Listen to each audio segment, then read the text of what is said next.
He's going to engage with you. Put your hands in the air for John Chen.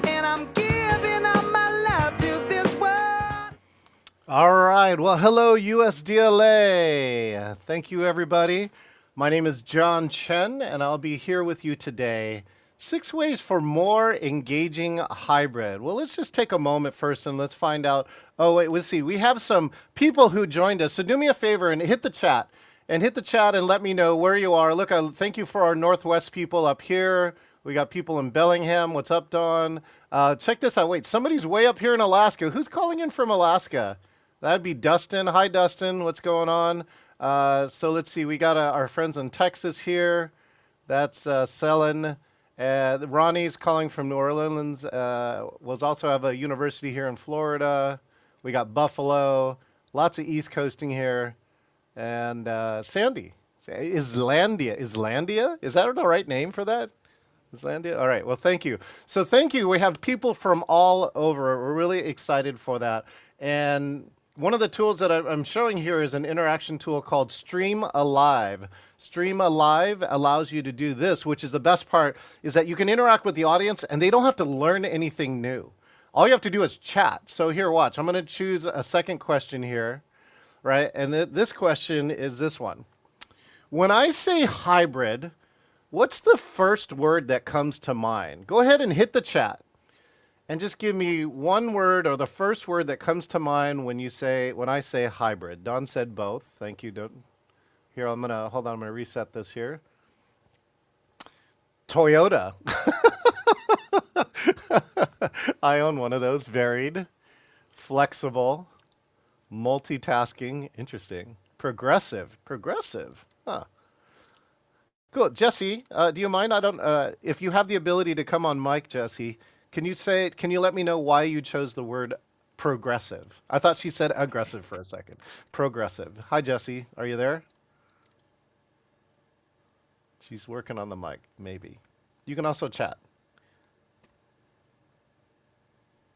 Cool. Let's see. Jesse, I see you in the chat. Can you actually unmute or not? Oh, yeah, there you go. Okay, now go ahead. And of course, Jesse's mic's not quite there. Okay, well, hit me up in the chat. Let's see. Let's try one more. Nikki, I know Nikki's here. Nikki, you said flexible. Why did you say flexible? I said flexible. I was thinking about students who need to take classes online because it allows them to do other things versus those that need to be sitting in a classroom. It just accommodates everybody's needs. So flexible was the word that came to mind. Yeah, flexible. I was just telling Valerie in the pre-show that in a recent conference in Cleveland, right, all the stuff that was happening with the airlines, 15% of our members got canceled. Some of them were presenters. And instead of cutting them out of the program, they left the airport knowing that they had an option, which is just to log into the meeting, and that some of our presenters we changed to present virtually. And so that's the ultimate flexibility where the show went on despite things they had no control over, they have absolutely no control over. So thank you so much for those. You can take a look at some of the other options inside of here. So what I'm going to do here is I'm going to define some pieces of hybrid and then talk about what I feel like are 6 ways that you can really make more engaging hybrid. So let's just take a quick poll here too. I always want to know, either you can raise your physical hand if your camera's on, or go to React, raise hands. Were you at the USDLA conference in St. Louis this year? Here, I'm raising my hand. That's yes. Good. Alyssa was there. Jillian was there. Anybody else? Sherry was a presenter. Good. Ronnie? Okay, good. Okay, good. Well, a lot of you were not. So that's great too, because I want to show you some stuff that was here that goes along with it. So let me first just do, of course, our quick definition, just as to ensure everyone we're on the same page about hybrid. So in hybrid, right, you have the in-person meeting. We're all familiar with the in-person meeting here we had a meeting, USDLA, there were a lot of people that were in person. Now, we also had a virtual component, so there were a good collection of people that actually were able to log into the keynotes at the USDLA conference, and so that turned it into a hybrid meeting. And I also like to say there's 3 levels of hybrid. And for those who are programmers, I think Ken, I feel like is a programmer. He's got a name. He's got I2I Technologies. I'm sure he's in the tech side, right? Ken, do me a favor. Can you unmute? Tell me what you do. Yeah, that's why technologies, we help people with video communications. Yeah. So yeah. Okay.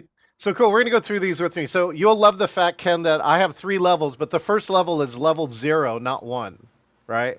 This is I actually worked 10 years at Microsoft. Level 0 hybrid to me is like you stick up one laptop or one camera and one mic and you just turn it on and then you forget about it, right? So some people, and they call that hybrid. Some people do that. Okay.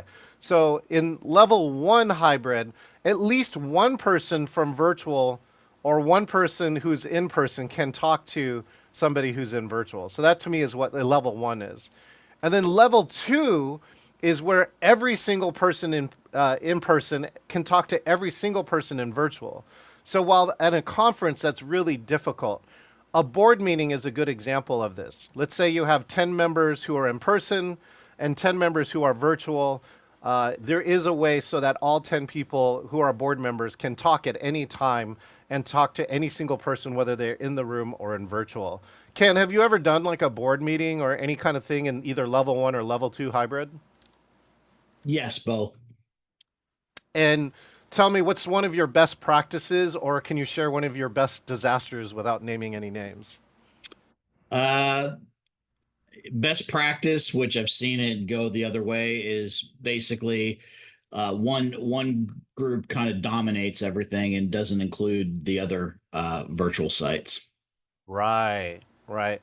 So again, somebody feels left out, right? Yeah, and we find that all the time. So that will get me to my next quote here too.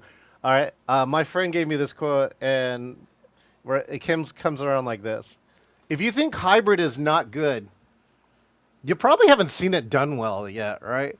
So Ken, tell me, like, what's one of the best hybrids you felt like you've ever produced? Um, Probably the best one is we did a professional development session across like 4 different sites where there were probably about 15 to 20 people at each site, and then interaction between all the presenters at each site. So it was like a collaborative professional development session that was hybrid. Yeah, genius. Thanks, Ken. You know, one of the hybrids I got a chance to work in, there was a Taiwanese company that had bought in a US company in Texas. And over the pandemic, their relationship broke down because they weren't able to visit each other. And somebody called me and said, "Hey, John, will you run a fun team building event for them?"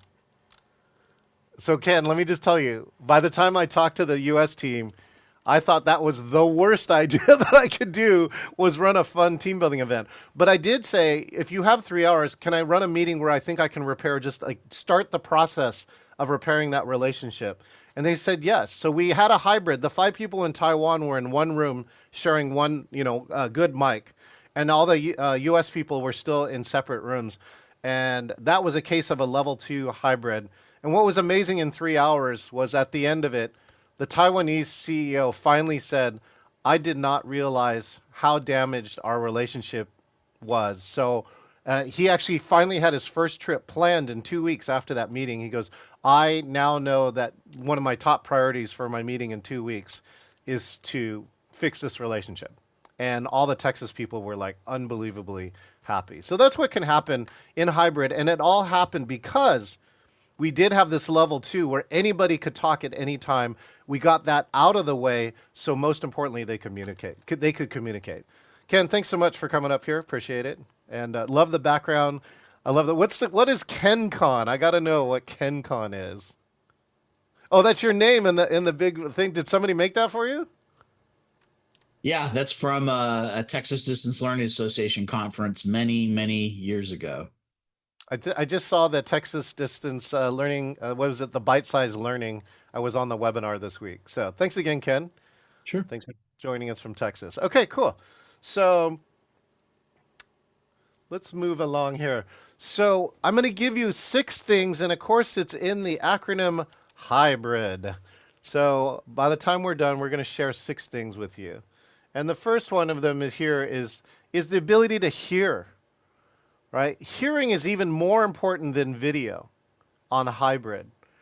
And so to me, when I design hybrid, I'm looking for these four things. Can the in-person people hear? Can the in-person people speak? Can the virtual people hear? And can the virtual people speak? Now I do have a video. I want to show you some of this audio that came from the USDLA. So give me one moment to do that. And Valerie, actually, I want to have Valerie come in here for a moment. Valerie, can you talk about what did you see in terms of audio quality when you were at the USDLA conference? It was rock star. It was, we had a pretty dreamy setup there with we had four speakers, so we didn't have to have blasting sound. We had more of a surround sound thing. We had, I think, two in the front, two mid room. It was a long ballroom for those of you who were not there. It was a long I want to say portrait, like like thinking like slides. It was like portrait. But yeah, it was a long ballroom, so it was nice to not have. It was nice to be able to be anywhere in the room and be able to hear very well and not feel like you were like either blasted or kind of going, huh? So. Well, I love that part here too, which is that somebody said too, the music was on point. All right. Valerie, can you share a little bit more too about what happened in the music there? Sure. So I mean, this was not your usual like just sit around and people sitting in a waiting room somewhere waiting for something to happen and whatever.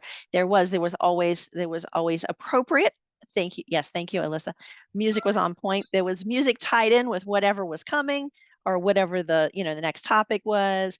There was kept the energy up, but it wasn't intrusive. It was there, and you kind of enjoyed it, but not in an intrusive way, and not in a cheesy like elevator music kind of way. And it wasn't just like the hold music. It wasn't like hold music was on in the background. It was good stuff. That's really a hard skill too, because a lot of it was improv too. I mean, it's easier with planning, but I got to tell you, Valerie knows that a lot of the music cues that we played were improv. They were based upon what was happening, not what was planned. So excellent. It was organic. It was organic. That's a good word. It was, yeah. And that's what made it better. People actually said that the music was related even sometimes to what was going on. Yep. So that's where, like when I ask people like for a song, I got Powerful Women by Dolly Parton, right? That's something that was improv, not planned by any of us.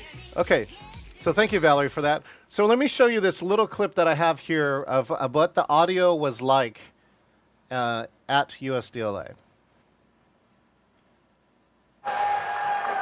Hey everybody, good morning, thanks for being here.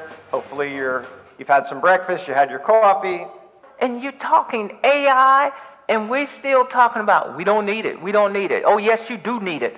Give us a round of applause. This is the first time ever USDLA on mental health. Welcome everyone, my name is Arifa Garman. I am one of your presenters, and I'm going to Nicole, who is one of our virtual presenters, to introduce herself. Hi, I'm Nicole Smith. I'm a former special education teacher in Arkansas, and now I am an artist. Hi, I'm Kathy Wood. I'm with HonorLock, and I am very happy to be here at USDLA talking about mental health. And Mel, would you like to introduce yourself?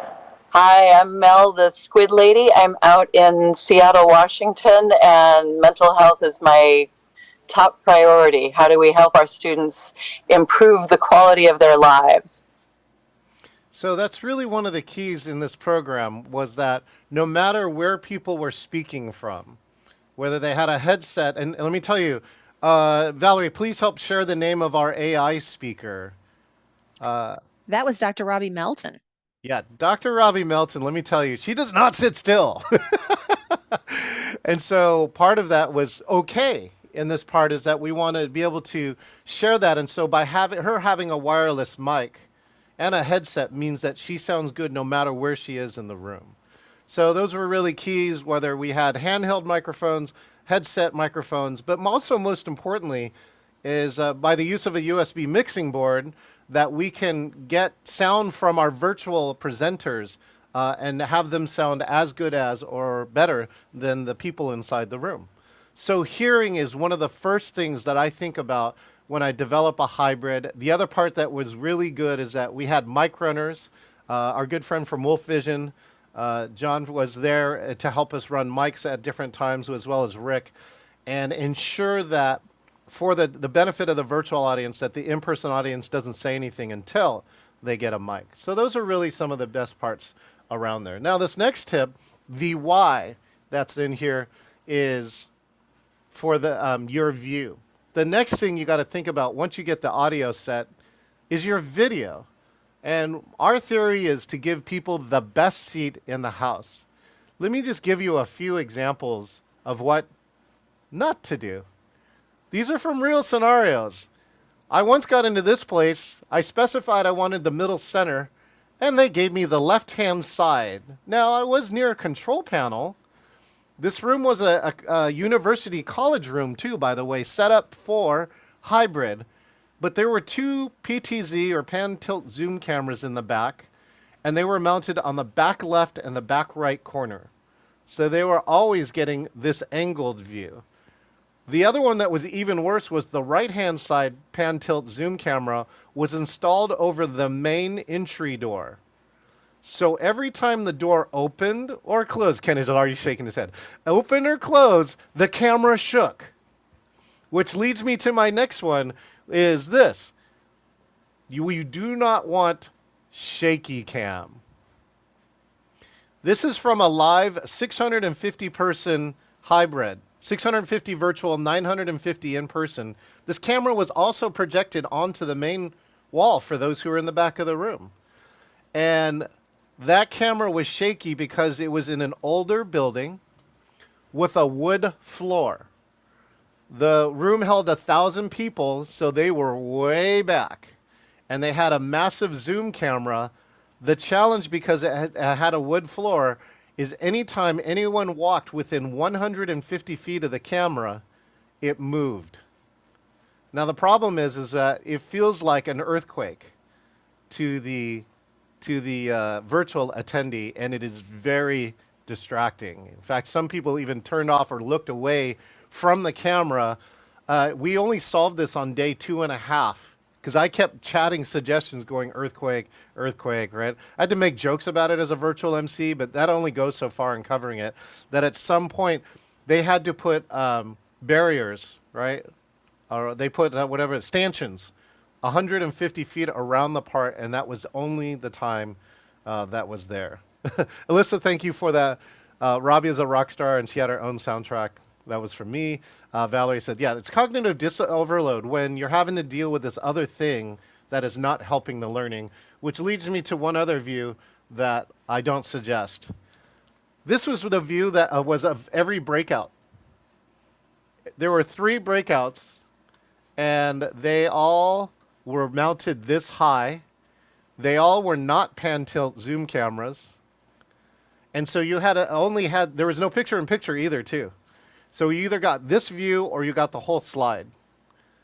So all I'm telling you is not to do that. Now, to share, the video views, again, to give the best view in the house to virtual, here's the view that we had at the USDLA. Ladies and gentlemen, please welcome Don Mann.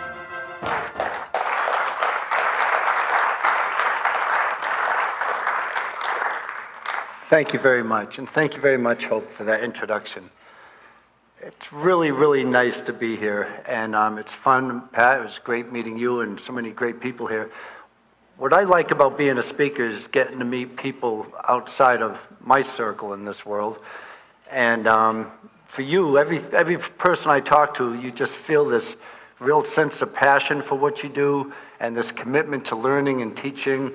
And it's just a real pleasure being around you all. So thank you for the introduction and the invitation to speak here today.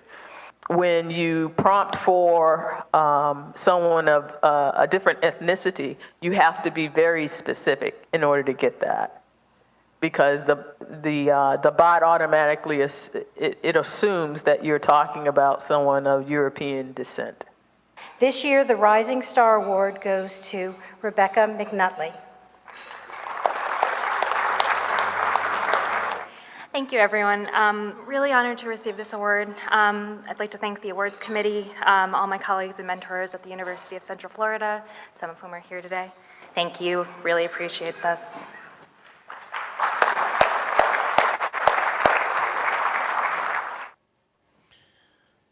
So I really wanted to share with that too. And then, by the way, Valerie, that was Valerie cameos. So that you could see some of the scenes that we were giving there inside of USDLA to really give them the best seat in the house. Does anybody else have any? Oh, well, that actually leads me to my next question here. I'm going to go to the chat. Let's see. Okay, good. I got it set up. This looks like it's ready. Okay, the question is, what's the biggest audio or video challenge that you've seen in a hybrid? So I shared some of mine, right? Off-camera angles, bad audio. We also had a hum in the board once. Actually, it was funny. I was able to solve the hum on virtual by turning on the noise cancellation in Zoom, but all the people in person had to deal with the hum because it was pre-noise cancellation. What was my other one? Oh, Starbucks VP at Learnapalooza here in Seattle, a big learning conference. The projector went out. But virtual never noticed because I'm taking a feed directly from the computer into virtual like this. And they didn't have any problems with that part. So yeah, biggest audio or video challenges that you may have. So let's take a look and see what we have here.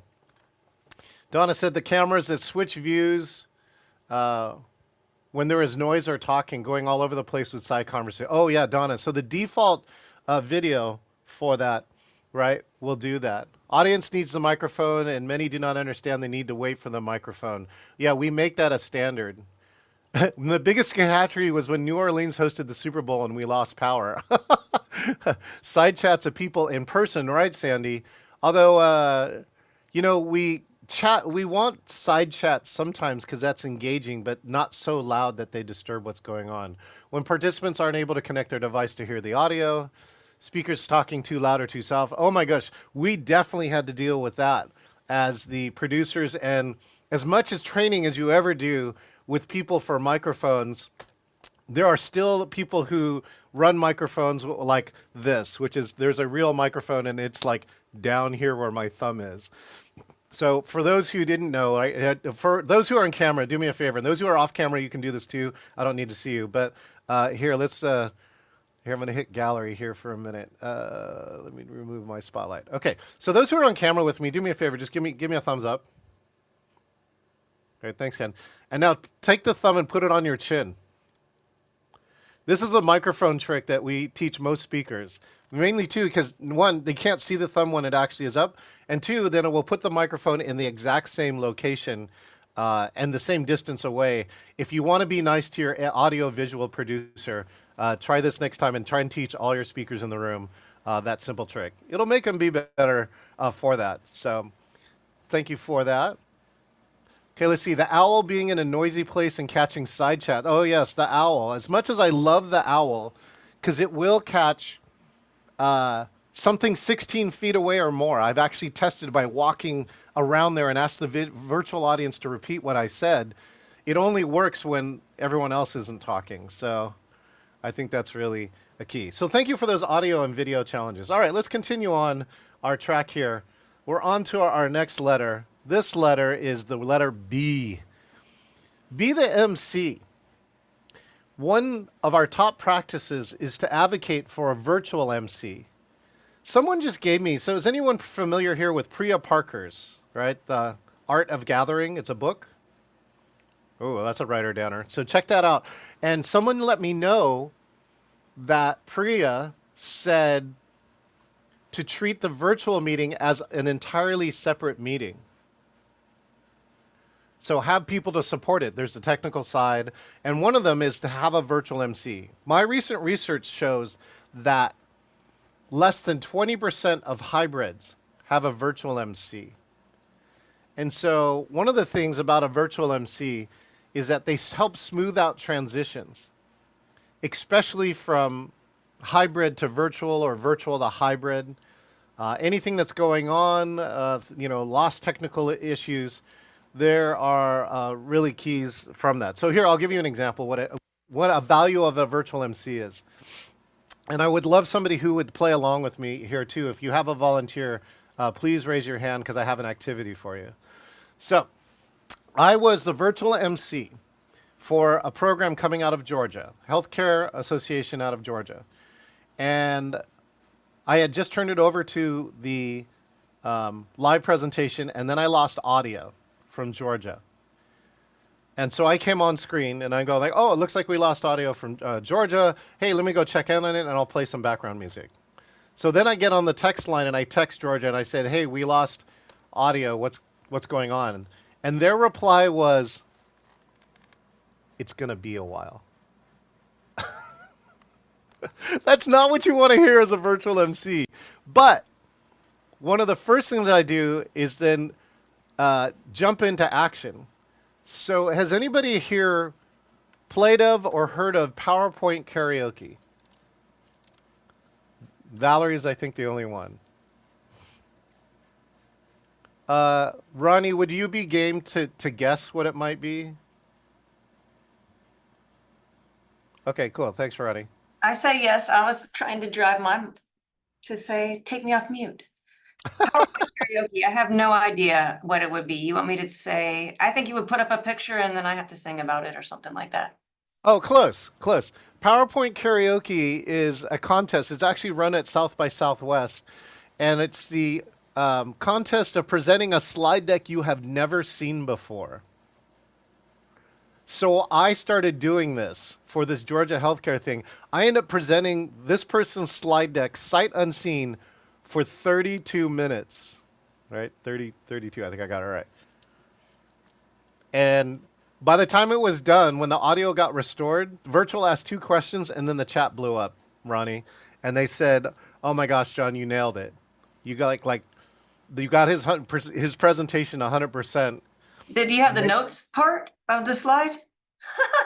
Good job.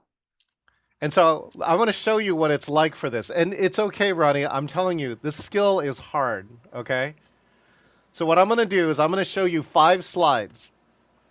You're going to say next slide whenever you want to change slides. The last slide, by the way, at the bottom corner will say last slide. But I want you to present this slide deck for 2 or 3 minutes as if this was your slide deck. Do you think you could try and do that, Ronnie? I can try. I don't mind being left out. Okay, excellent. Thank you. All right, everyone, please give Ronnie Tiger a round of applause for this slide deck known as A Rock in a Hard Place. All right, so today we're coming together to talk about these juxtapositions. Sometimes you have to have a rock in a hard place, and they're not juxtapositions at all. So now we have to back up and just start thinking again on our feet. I could never do this. I'm going to try again. A rock and a hard place, are they the same? Does one go right while one goes left? Next slide. So if you want to have staff stability, let's look at this continuum. You have to first have ease in finding you and applying. And then I'm going to read along, which you're not supposed to do while giving a PowerPoint presentation. And if you have these 5 things, you're going to have a better chance of having a stable staff. Next slide. So to have a stable staff, you're going to probably want to recruit people with those type of inherent skills or values that align with your organization. But would you really want to use a job application that is delivered on a mobile device like this? No, you wouldn't. That's what I have to say about that slide. Next slide. We're all connected in some way. And I don't like this game at all. Next slide. Last slide. So if we have a stable staff, does that mean we're birds of a feather? Would we all really want to be birds of the feather to stay together? I don't know. I'm done now, John. I'm getting very upset. I got like The kind of sweat that makes you nervous, or the nervous that makes you sweaty? That was hard. Don't ever put anyone on the spot like that again. You did that for 35 minutes. I did that for 35 minutes. Everyone says good job. Do me a favor. If you have the ability to unmute. On the count of 3, you're going to say, yay, Ronnie. Okay, ready? Unmute. Ready? 1, 2, 3. Go. Yay, Ronnie! Okay, thank you, Ronnie. Genius. And one of the parts, Ronnie, I'm trying to show about that is, yes, it's difficult. So thank you, Ronnie, for sharing with that, being a little vulnerable with us.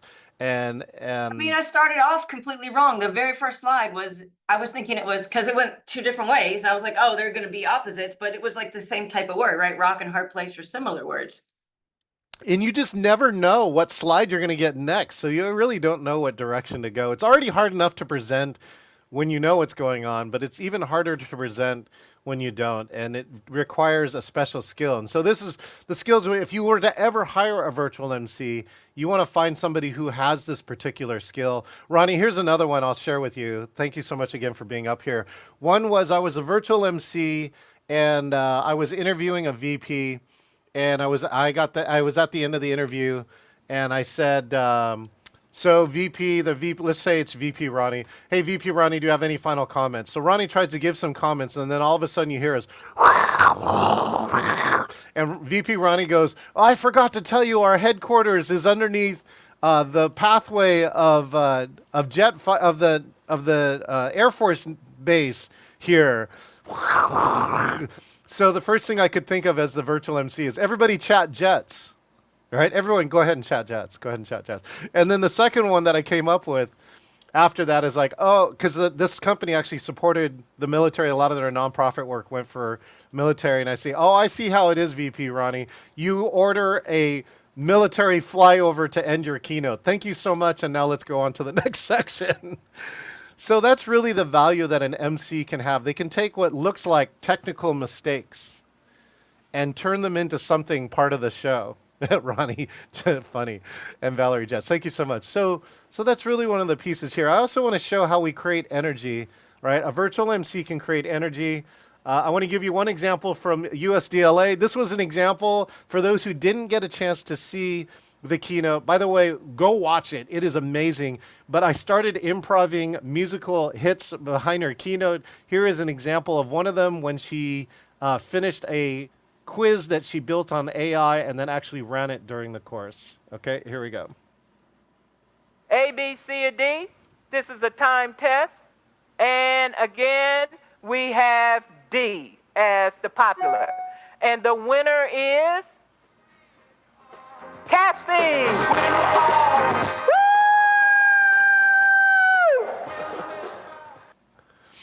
So the key for that clip too is was to help create energy along with the presenter, right? We now use music and the slide or the activity to really engage somebody. I want to give you one more example here. In this conference, it's called Government Social Media. We had a meetup, a networking section of a hybrid where it was only the virtual people. And I was able to pull out a meme or a phenomenon that was on YouTube. Does anybody remember what the Harlem Shake was? The Harlem Shake. If you do, raise your virtual hand if you can. Oh, geez. Nobody. Oh, good. Hey, Jesse, go ahead and unmute and tell me, what is the Harlem Shake? What I remember about the Harlem Shake was it was a song that like groups of people would play and would just start dancing around. Yeah, the Harlem Shake. So what happens is one part of the song, everyone would freeze. And then when the drop would hit and the music style would change, everybody would do something crazy. So in this case, I had everyone look bored, like they were on a virtual meeting bored. And then they went crazy. And here's what happened in the video.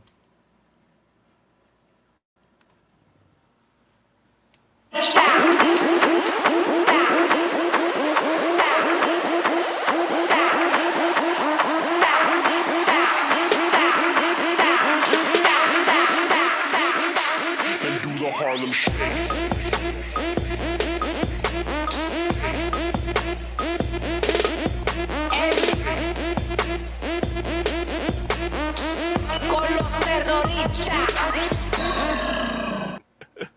Do me a favor, chat something that you saw inside of there. Chat if it's anything that you would have saw in there.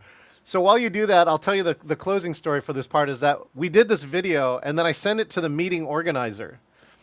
And she loved it so much. She played it the next morning of the conference. It was a 3-day conference.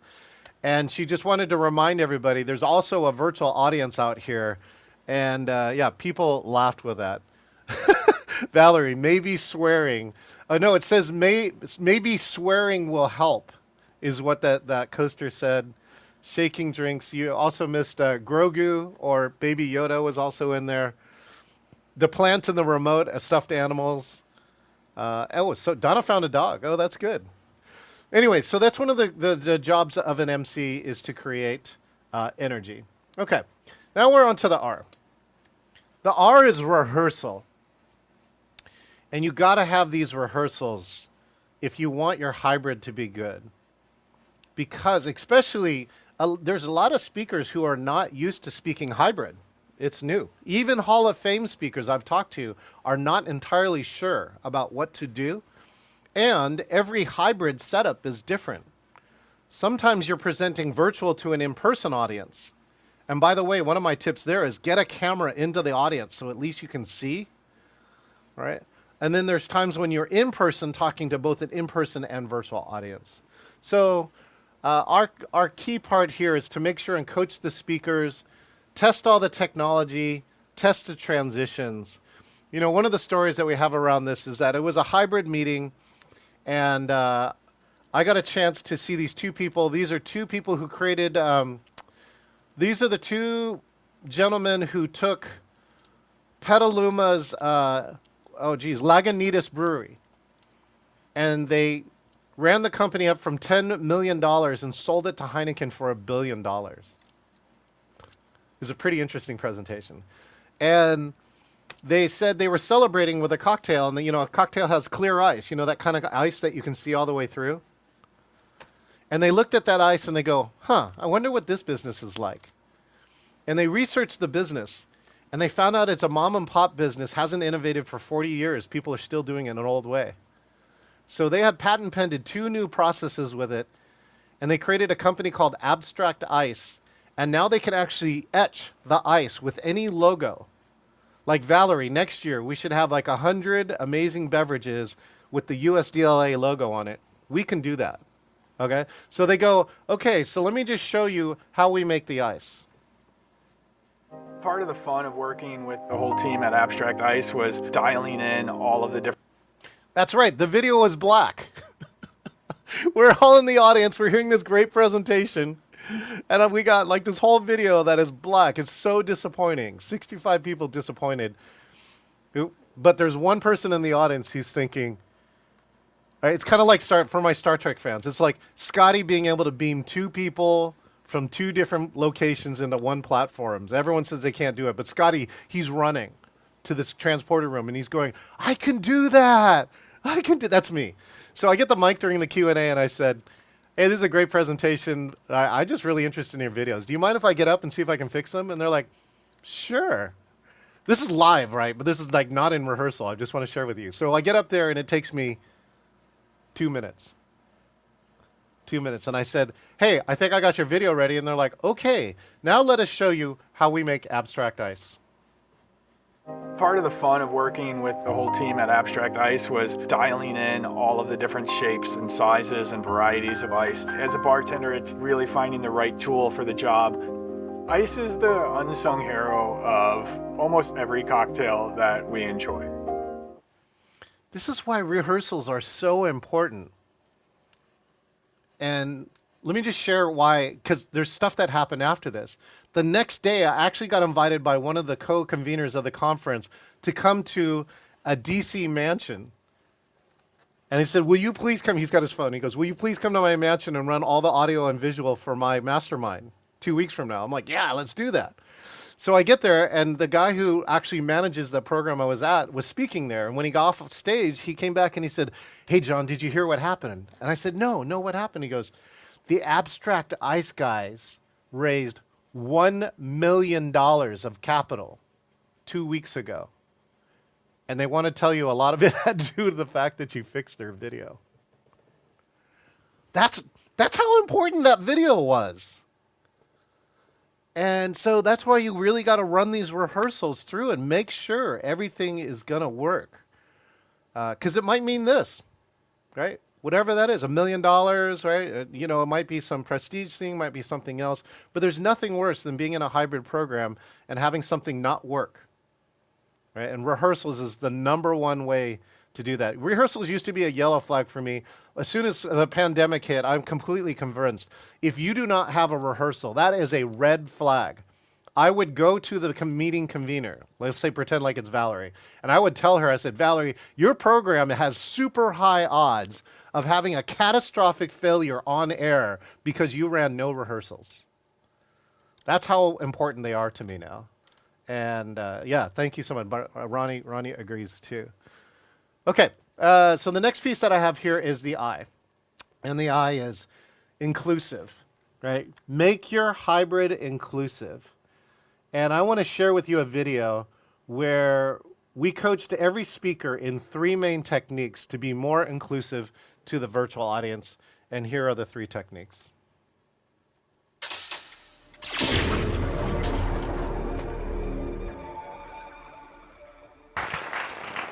Good morning, everyone in the room here in Seattle and everybody online. I am super excited that you guys are here today. This is the 8th year we've done this. Right?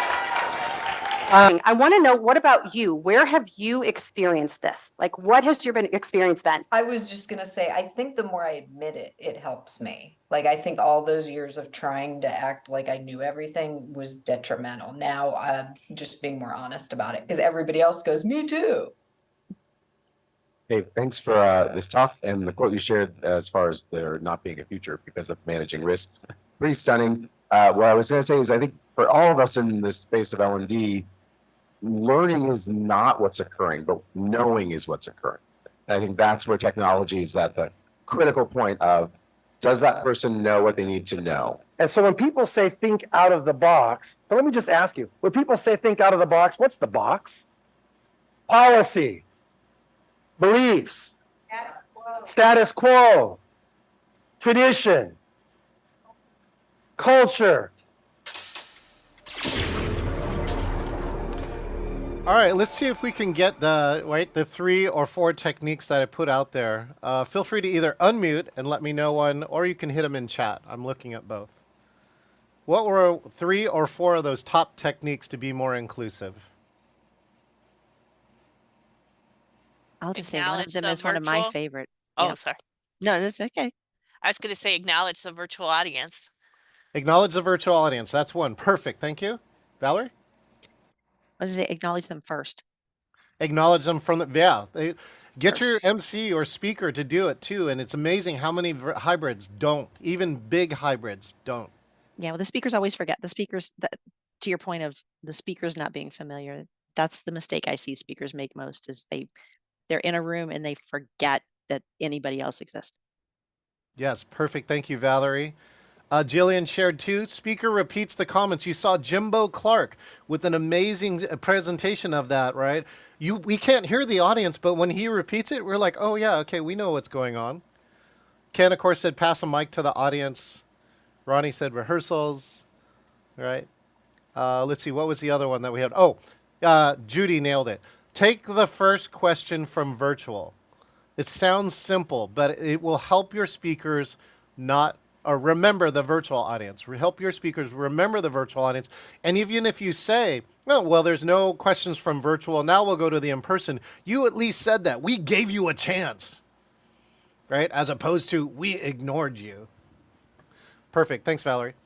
All right. Well, with that, what I want to do here, too, is that one of the ways that we've been able to make all these hybrids amazing is that I want to share one piece, and then I'll give you our final point for the day.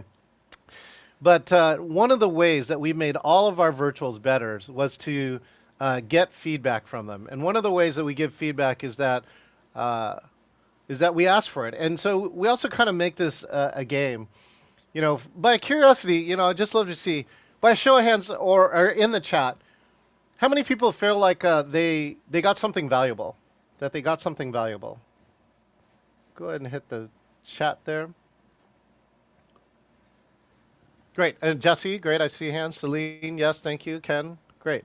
Cool. So one of the ways we made this so valuable is by making it even better. And one of the ways we've done this too is to find ways to do this. Things like get feedback from valuable people like you. That's how this presentation is made this way. So you can take out your phone and scan this QR code, or I put it in the chat. You can just click that link.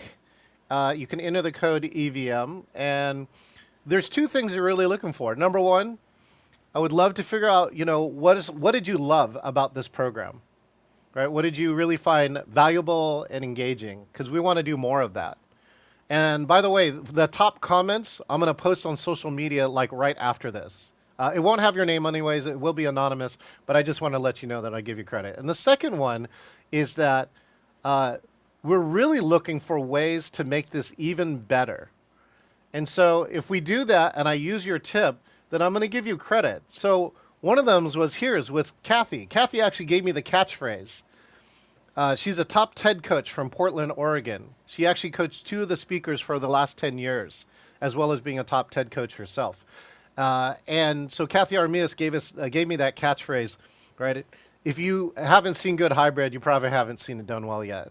And so I give Kathy, my good friend Kathy Armias, credit here. So let's go ahead and do that. When you finish the survey, just go ahead and chat done, and I will give you one more, our closing point for the day. Because I'm on this mission. I'm on this mission to get rid of horrible and boring, I'll say it now, Valerie, I think I have enough permission, boring ass hybrid in the world. That's what I'm on a mission to do, and I hope that this presentation helped you be a part of that if you manage or create or produce hybrids. So when you are done, just go ahead and chat the word done.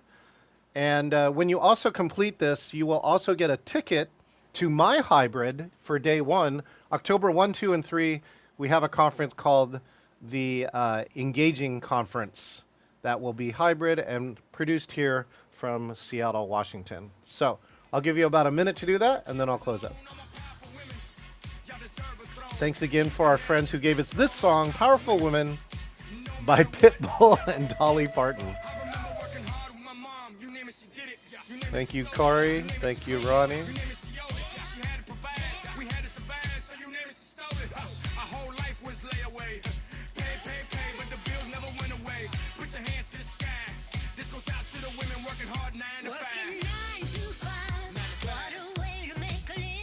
I'm going to add this to my playlist. It's so good. I have a lot of Dolly Parton fans. And you know a lot of powerful women. And I know a lot of powerful women. Fun fact, I'm a member of a group called innovationwomen.com, a great website. If you are a speaker, it helps promote women speakers. One day we will have equality on the stage, which would be great. Okay, 10 more seconds. Here's to your mama and here's to mine. Thank you, Dolly. Dolly. Mama worked harder in time. All right. Thank you all for that. All right, so let's see. So I want to share, here's the last piece that I really want to give you. I want to give you behind the scenes of a hybrid. This is very similar to what I did because the last D in hybrid is for design. The best hybrids start way before you even get on camera. And so I just want to give you some behind the scenes and some of the equipment that I like to use. So this here is a diagram of one of the hybrids that I have. Hybrid in a box is all my equipment. So there's a table. The cameras are facing towards the stage. You can see that there's a TV. We actually used a projector in this setup. And then the audience sits to the left and right of the cameras in this particular setup. There are some other setups too where we put the seats, in between the cameras and the stage. But the nice part about this in this smaller room is that nobody walks in front of the camera. At least most of the time. It's very difficult to do that. There's actually an alleyway behind me where most people will walk, and so they don't walk in front of the cameras. That makes for better video.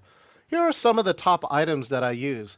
And let me just tell you, I know some of my other friends too like Ken in here will know they probably use more expensive equipment. And I'm just showing that you don't have to. There is stuff that is available that does the job and for not that much money. This is a USB mixing board. And the key here is this USB is like it'll plug in and replace all your mics and all your speakers in your computer. And now you can run 8 microphones with no echo, right? And you can also run your speakers out to a large speaker for the audience. So this is one of the pieces that I use. This is known as an OBS bot. And by the way, I'm going to chat a link to all my equipment. These are my equipment recommendations on here. It's in the chat. This is called an OBS bot Tiny 2 camera. And this pan tilt zoom camera was mounted above the exit sign in the St. Louis ballroom. And it allows you to get the behind the scenes shot of the speaker so you could see the audience. I think the audience camera is one of the most valuable things that we can give as hybrid back to the audience, because everyone who's virtual is like, what does the room look like? Who's there? How many people are there? And so this allowed us to do this. This laptop is known as the Asus G14. And when it's on sale, it is $999. And I use this laptop plus the addition of 2 screens to control everything using this next tool. That's how all these graphics were amazing for USDLA. If you get a chance to see the replay for USDLA, you'll see this because the last tool is this, OBS Studio, with the big price tag of $0. You can go to OBS Studio. I think it's OBS Studio. You'll search it, or obsstudio.com. Download a version of it on Mac or PC or Linux, and it will. I call it the PowerPoint of live video. If you can understand PowerPoint, you can understand OBS. And so that's really one of the keys. And so to close up for today, I just want to share that we actually had this set up in not 1, not 2, but 3 rooms for Learnapalooza. Every breakout room in the main stage was produced in this way. And the result for that happening is that one of our PhDs came back and said, this has been the best hybrid I have ever attended. And so with that, Valerie, I want to give it back to you. I want to say thank you to this audience. And then before you leave, I do have a little bit of time to stay. And if you have to leave, I would love to hear the #1 thing that you got from this program in the chat. And or thank you to USDLA and our good friends like Valerie and everyone else. Valerie, back to you. Thank you so much. Thank you. Yes, just because it is the top of the hour, as John said, we're not kicking you off the lawn. We're keeping things open. We'll stop the recording in a few moments because I know some people, it happens every week, John. There's somebody who has a question that they don't want to ask on camera, or they don't want to ask on the recording. On recording. That's okay. Yeah. That's okay. But anyway, I want to thank everybody, as John said, I want to thank everybody who attended today live, and I want to thank all of our future viewers because, again, a bunch of people are going to be watching this later, and John loves to talk to everybody. So if you have questions later, you can reach out to him. I'm going to volunteer him because he's nodding, so I feel like I can say that. You can reach out to John later. He'll talk to you. He'll talk to anybody, or you can reach out to any of us here at USDLA. We'd love to talk to you as well. So thank you again for coming today. If you have to run, and if not, stay, hang out a little bit, but come back for another future webinar. We'll see you next time.